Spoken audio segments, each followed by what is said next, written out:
जय हिंद दोस्तों, कैसे हैं आप सभी। आशा करता हूं बहुत ही अच्छे होंगे। दोस्तों, आज का करंट अफेयर सेट बहुत ही खास होने वाला है क्योंकि इसमें शामिल हैं ऐसे महत्वपूर्ण क्वेश्चंस जो आने वाली परीक्षाओं में सीधे पूछे जा सकते हैं। अगर स्कोर बढ़ाना है तो एक भी प्रश्न मिस मत करना, तो पूरा ध्यान लगाइएगा और शुरू करते हैं आज का शानदार करंट अफेयर प्रैक्टिस सेट। देखते हैं पहला क्वेश्चन क्या पूछा है। जो भी क्वेश्चन है आने वाले एग्जाम के लिए बहुत ज्यादा महत्वपूर्ण है। देखते हैं पहला क्वेश्चन क्या पूछा है आपसे। पहला क्वेश्चन पूछा है, मई 2026 में केरल राज्य के नए मुख्यमंत्री के रूप में कौन शपथ लेंगे। आपसे पूछा कि मई 2026 में केरल राज्य के नए मुख्यमंत्री के रूप में कौन शपथ लिया, बताइए राइट आंसर क्या हो जाएगा।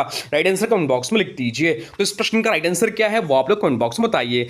आप लोग क्या करिए, वीडियो को पॉज क्या करिए, राइट आंसर कमेंट बॉक्स में लिखते रहिए। बताइए इस प्रश्न का राइट आंसर क्या है। राइट आंसर हो जाएगा option C, BD Satheesan. BD Satheesan इस प्रश्न का राइट आंसर हो जाएगा। बीडी सतीशन केरल के 13वें नंबर के, कितने नंबर को, 13वें नंबर के मुख्यमंत्री का शपथ लिया। यूनाइटेड डोमेस्टिक फ्रंट ने 2026 विधानसभा चुनाव में बहुमत प्राप्त किया।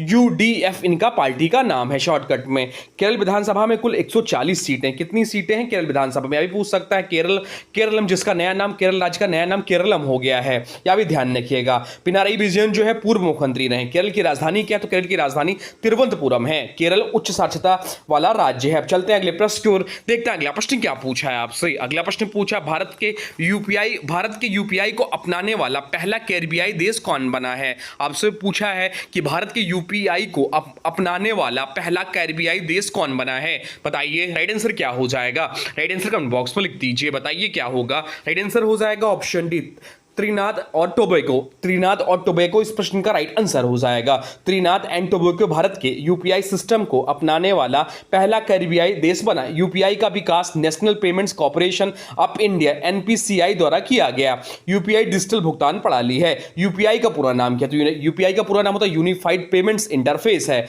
भारत डिजिटल पेमेंट में विश्व के अग्रणी देशों में शामिल है। चलते हैं अगले प्रश्न को देखते हैं। अगला प्रश्न क्या पूछा है आपसे। अगला प्रश्न जो पूछा है वह पूछा है, वर्ष 2026 का 52वां G7 शिखर सम्मेलन किसकी मेजबानी में आयोजित होगा। आपसे पूछा है कि वर्ष 2026 का 52वां G7 शिखर सम्मेलन किसकी मेजबानी में आयोजित होगा, बताइए राइट आंसर क्या हो जाएगा। राइट आंसर हो जाएगा ऑप्शन सी, फ्रांस इस प्रश्न का राइट आंसर हो जाएगा। ग्रुप ऑफ 7 का 52वां शिखर सम्मेलन 2026 में फ्रांस की मेजबानी में आयोजित होगा। G7 विश्व की प्रमुख विकसित अर्थव्यवस्थाओं का समूह है। इसमें America, Britain, France, Germany, Japan, Italy और कनाडा शामिल है। G7 की स्थापना कब हुई? G7 की स्थापना जो हुई थी 1975 में हुई थी। रूस पहले G8 का हिस्सा था। अब चलते हैं अगले प्रश्न को देखते हैं। अगला प्रश्न क्या पूछा है आपसे। अगला प्रश्न पूछा है, मई 2026 में पश्चिम बंगाल के नए मुख्यमंत्री के रूप में किसने शपथ ली है। आपसे पूछा है कि मई 2026 में पश्चिम बंगाल के नए मुख्यमंत्री के रूप में किसने शपथ ली है, बताइए राइट आंसर क्या हो जाएगा। राइट आंसर हो जाएगा ऑप्शन है शुवेंदु अधिकारी इस प्रश्न का राइट आंसर हो जाएगा। शुवेंदु अधिकारी पश्चिम बंगाल के 9वें मुख्यमंत्री बने, या पहली बार बताया गया है कि राज्य में भाजपा की पूर्ण बहुमत सरकार बनी। पहली बार ऐसा है। पश्चिम बंगाल की राजधानी कोलकाता है। पश्चिम बंगाल रसगुल्ला और सुंदरवन के लिए प्रसिद्ध है। सुंदरवन विश्व का सबसे बड़ा मैंग्रोव वन है। अब चलते हैं अगले प्रश्न को देखते हैं। अगला प्रश्न क्या पूछा है आपसे। अगला प्रश्न पूछा है, भारतीय रेलवे पहली वंदे भारत स्लीपर ट्रेन कहां प्रारंभ करेगा। आपसे पूछा है कि भारतीय रेलवे पहली वंदे भारत स्लीपर ट्रेन कहां प्रारंभ करेगा, बताइए राइट आंसर क्या हो जाएगा। तो राइट आंसर जो हो जाएगा वो हो जाएगा ऑप्शन बी। ऑप्शन बी इस प्रश्न का राइट आंसर हो जाएगा। गुवाहाटी हावड़ा, ऑप्शन 20 प्रश्न का राइट आंसर है। इंडियन रेलवे पहली वंदे भारत स्लीपर ट्रेन गुवाहाटी से हावड़ा मार्ग पर शुरू करेगा। यह लंबी दूरी की आधुनिक स्लीपर ट्रेन होगी। इसमें बेहतर आराम, आधुनिक सुविधाएं और तेज गति की व्यवस्था होगी। वंदे भारत ट्रेन का निर्माण भारत में किया गया है। इसे ट्रेन 18 के नाम से भी जाना जाता है। चलते हैं अगले प्रश्न को देखते हैं। अगला प्रश्न क्या पूछा है आपसे। अगला प्रश्न जो पूछा है वह पूछा है, 41वां वार्षिक संयुक्त सैन्य अभ्यास बालिकतन 2026 किन देशों के बीच संपन्न हुआ है। आपसे पूछा कि 41वां वार्षिक संयुक्त सैन्य अभ्यास बालिकतन 2026 किन दो देशों के बीच संपन्न हुआ, बताइए राइट आंसर क्या हो जाएगा। राइट आंसर हो जाएगा ऑप्शन डी, अमेरिका और फिलीपींस। अमेरिका और फिलीपींस इस प्रश्न का राइट आंसर हो जाएगा। बालिकतन संयुक्त सैन्य अभ्यास अमेरिका और फिलीपींस के बीच आयोजित हुआ। बालिकतान का अर्थ कंधे से कंधा मिलाकर सहयोग करना। यह अभ्यास फिलीपींस द्वीप समूह में आयोजित किया गया। फिलीपींस की राजधानी मनीला है और अमेरिका की राजधानी वॉशिंगटन डीसी है। अब चलते हैं अगले प्रश्न को देखते हैं। अगला प्रश्न क्या पूछा है आपसे। अगला प्रश्न पूछा है हाल ही में किस राज्य के नागौरी अश्वगंधा को जीआई टैग मिला है। आपसे पूछा है कि हाल ही में किस राज्य के नागौरी अश्वगंधा को जीआई टैग मिला है। बताइए राइट आंसर क्या हो जाएगा। राइट आंसर हो जाएगा ऑप्शन डी, राजस्थान इस प्रश्न का राइट आंसर हो जाएगा। राजस्थान के नागौरी अश्वगंधा को जीआई टैग प्रदान किया गया। जीआई टैग किसी विशेष क्षेत्र के उत्पाद की विशिष्ट पहचान को दर्शाता है। जीआई टैग जारी करने का कार्य क्षेत्र स्थित जीआई रजिस्ट्री करती है। दार्जिलिंग चाय भारत का पहला जीआई टैग उत्पाद था या इंपॉर्टेंट है। चलते हैं अगले प्रश्न की ओर, देखते हैं अगला प्रश्न क्या पूछा है आपसे। अगला प्रश्न पूछा है हाल ही में 8वें राज्य वेतन आयोग गठन करने वाला पहला राज्य कौन सा है। आपसे पूछा है कि हाल ही में 8वें राज्य वेतन आयोग का गठन करने वाला पहला राज्य कौन सा है। बताइए राइट आंसर क्या हो जाएगा। राइट आंसर हो जाएगा ऑप्शन बी, असम। असम इस प्रश्न का राइट आंसर हो जाएगा। असम 8वें राज्य वेतन आयोग का गठन करने वाला पहला राज्य बना। वेतन आयोग सरकारी कर्मचारियों के वेतन एवं भत्तों की समीक्षा करता है। इससे राज्य कर्मचारियों को नई वेतन संरचना का लाभ मिलेगा।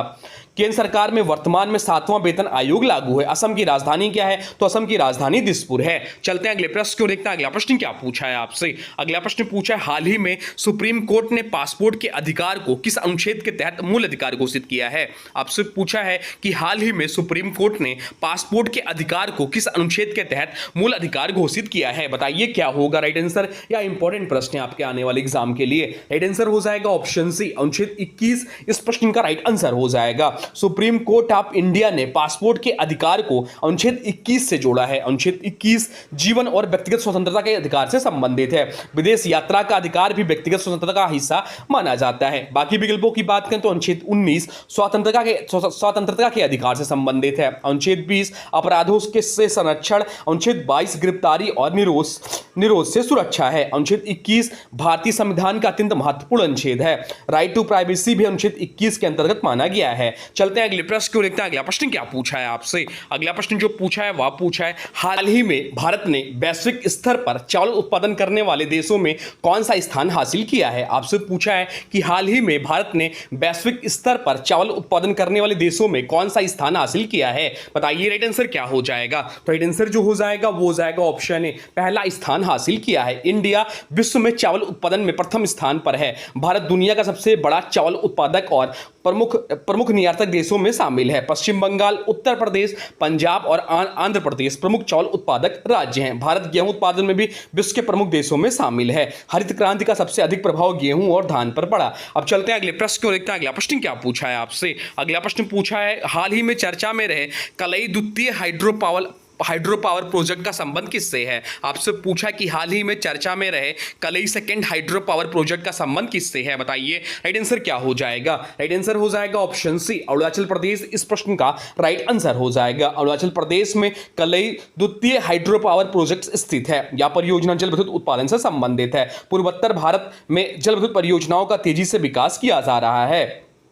अरुणाचल प्रदेश को उगते सूर्य की भूमि कहा जाता है। इसकी राजधानी ईटानगर है। चलते हैं अगले प्रश्न की ओर देखते हैं। अगला प्रश्न क्या पूछा है आपसे। अगला प्रश्न जो पूछा है वह पूछा है हाल ही में नई दिल्ली विश्व पुस्तक मेला 2026 का गेस्ट ऑफ ऑनर देश कौन सा है। आपसे पूछा है कि हाल ही में नई दिल्ली विश्व पुस्तक मेला 2026 का गेस्ट ऑफ ऑनर देश कौन सा है। बताइए राइट आंसर क्या हो जाएगा। राइट आंसर जो हो जाएगा वो हो जाएगा ऑप्शन ए, कतर इस प्रश्न का राइट आंसर हो जाएगा। कतर को नई दिल्ली विश्व पुस्तक मेला 2026 का गेस्ट ऑफ ऑनर चुना गया। यह मेला पुस्तक प्रेमियों और प्रकाशकों का प्रमुख अंतर्राष्ट्रीय आयोजन है। इसका आयोजन नई दिल्ली में किया जाता है।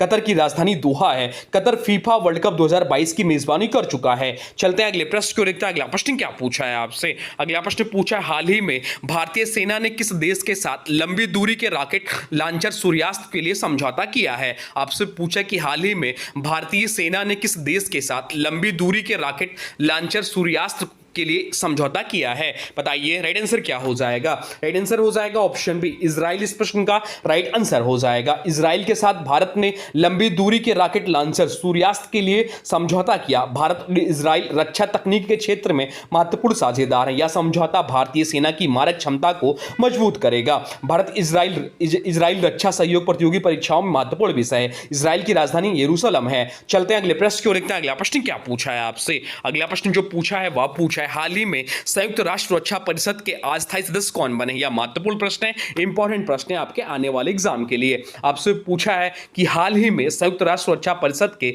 अस्थायी सदस्य कौन बने हैं, बताइए राइट आंसर क्या हो जाएगा। तो राइट आंसर जो इस प्रश्न का है वो है ऑप्शन डी, उपयुक्त सभी, यानी कि बहरीन, कोलंबिया, कांगो, लातविया और लाइबेरिया इस प्रश्न का राइट आंसर हो जाएगा। यूनाइटेड नेशन सिक्योरिटी काउंसिल के नए अस्थायी सदस्यों में बहरीन, कोलंबिया, कांगो, लातविया और लाइबेरिया शामिल हैं। अस्थायी सदस्य 2 वर्ष के लिए चुने जाते हैं। यूएनएससी में कुल 15 सदस्य होते हैं।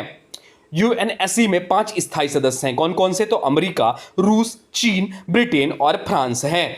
मुख्यालय इसका न्यूयॉर्क है। अब चलते हैं अगले प्रश्न को देखते हैं। अगला प्रश्न क्या पूछा है आपसे। अगला प्रश्न जो पूछा है वह पूछा है हाल ही में यूएसए ने वेनेजुएला के राष्ट्रपति को गिरफ्तार करने के लिए कौन सा ऑपरेशन चलाया है। आपसे पूछा है कि हाल ही में यूएसए ने वेनेजुएला के राष्ट्रपति को गिरफ्तार करने के लिए कौन सा ऑपरेशन चलाया है, बताइए राइट आंसर क्या हो जाएगा। राइट आंसर हो जाएगा ऑप्शन बी। ऑप्शन बी इस प्रश्न का राइट आंसर हो जाएगा। ऑपरेशन एब्सोल्यूट रिजॉल्व इस प्रश्न का राइट आंसर हो जाएगा। यूनाइटेड स्टेट्स ने वेनेजुएला के राष्ट्रपति को गिरफ्तार करने हेतु ऑपरेशन एब्सोल्यूट रिजॉल्व शुरू किया। यह मामला अंतर्राष्ट्रीय राजनीति और सुरक्षा से जुड़ा हुआ है। वेनेजुएला दक्षिण अमेरिका का महत्वपूर्ण देश है जिसकी राजधानी काराकास है।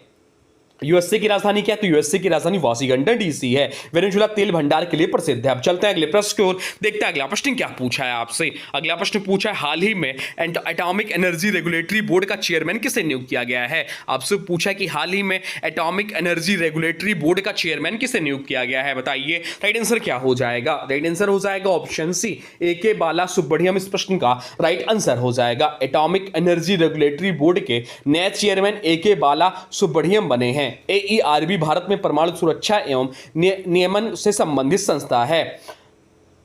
AERB की स्थापना 1983 में हुई थी। भारत का परमाणु कार्यक्रम होमी जहांगीर भाभा से जुड़ा है। अब चलते हैं अगले प्रश्न की ओर, देखते हैं अगला प्रश्न क्या पूछा है आपसे। अगला प्रश्न पूछा है हाल ही में UN महासचिव पुरस्कार 2025 से किसे सम्मानित किया गया है। आपसे पूछा है कि हाल ही में UN महासचिव पुरस्कार 2025 से किसे सम्मानित किया गया है, बताइए राइट आंसर क्या हो जाएगा। राइट आंसर हो जाएगा ऑप्शन बी, स्वाति शांता कुमार इस प्रश्न का राइट आंसर हो जाएगा। यूनाइटेड नेशंस महासचिव पुरस्कार 2025 से स्वाति शांता कुमार को सम्मानित किया गया। यह पुरस्कार उत्कृष्ट योगदान और वैश्विक स्तर पर कार्यों के लिए दिया जाता है।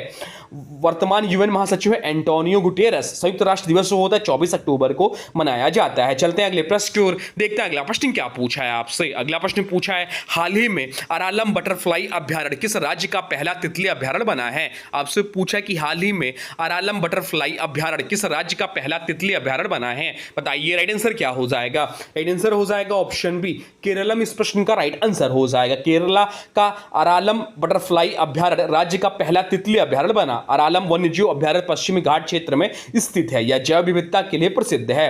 केरल की राजधानी क्या? तो केरल की राजधानी तिरुवनंतपुरम है।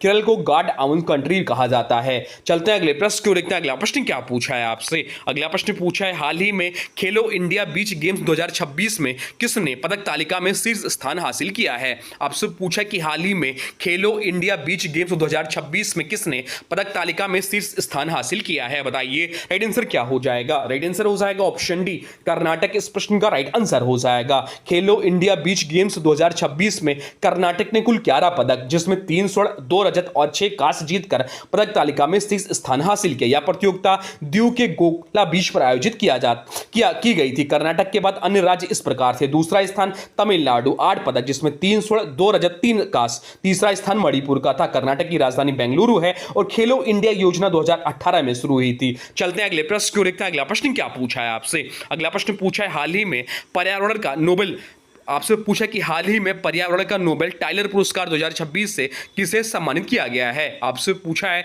कि हाल ही में पर्यावरण का नोबेल टाइलर पुरस्कार 2026 से किसे सम्मानित किया गया है, बताइए राइट आंसर क्या हो जाएगा। राइट आंसर हो जाएगा ऑप्शन सी, टोबी केयर्स इस प्रश्न का राइट आंसर हो जाएगा। टोबी केयर्स को टाइलर पुरस्कार 2026 से सम्मानित किया गया। टाइलर पुरस्कार को पर्यावरण का नोबेल कहा जाता है। यह पुरस्कार पर्यावरण संरक्षण और वैज्ञानिक योगदान के लिए दिया जाता है। टोबी केयर्स ने फंगस और पौधे के सहजीवी संबंधों पर महत्वपूर्ण शोध किया है? टैलेंट पुरस्कार की शुरुआत 1973 में हुई थी। इसे पर्यावरण विज्ञान के क्षेत्र का सबसे प्रतिष्ठित पुरस्कार माना जाता है। तो दोस्तों, आज के करंट अफेयर्स प्रैक्टिस सेट यहीं समाप्त होता है। उम्मीद है आपको सभी क्वेश्चंस पसंद आए होंगे। अब आज के वीडियो से प्रश्न है, इसका राइट आंसर आप लोग कमेंट बॉक्स में बताना है। आज के वीडियो से प्रश्न है कि मई 2026 में केरल राज्य के नए मुख्यमंत्री के रूप में कौन शपथ लिया है? आपसे पूछा कि मई 2026 में केरल राज्य के नए मुख्यमंत्री के रूप में कौन शपथ लिया है। इसका जो भी राइट आंसर होगा कमेंट बॉक्स में जरूर बताइए। केरल के बारे में जो भी कुछ जानते हैं कमेंट बॉक्स में लिख दीजिए। और हाँ, वीडियो अच्छा लगा हो तो लाइक करो, दोस्तों के साथ शेयर करो और चैनल को सब्सक्राइब जरूर करो। मिलते हैं अगले और भी महत्वपूर्ण करंट अफेयर सेट के साथ।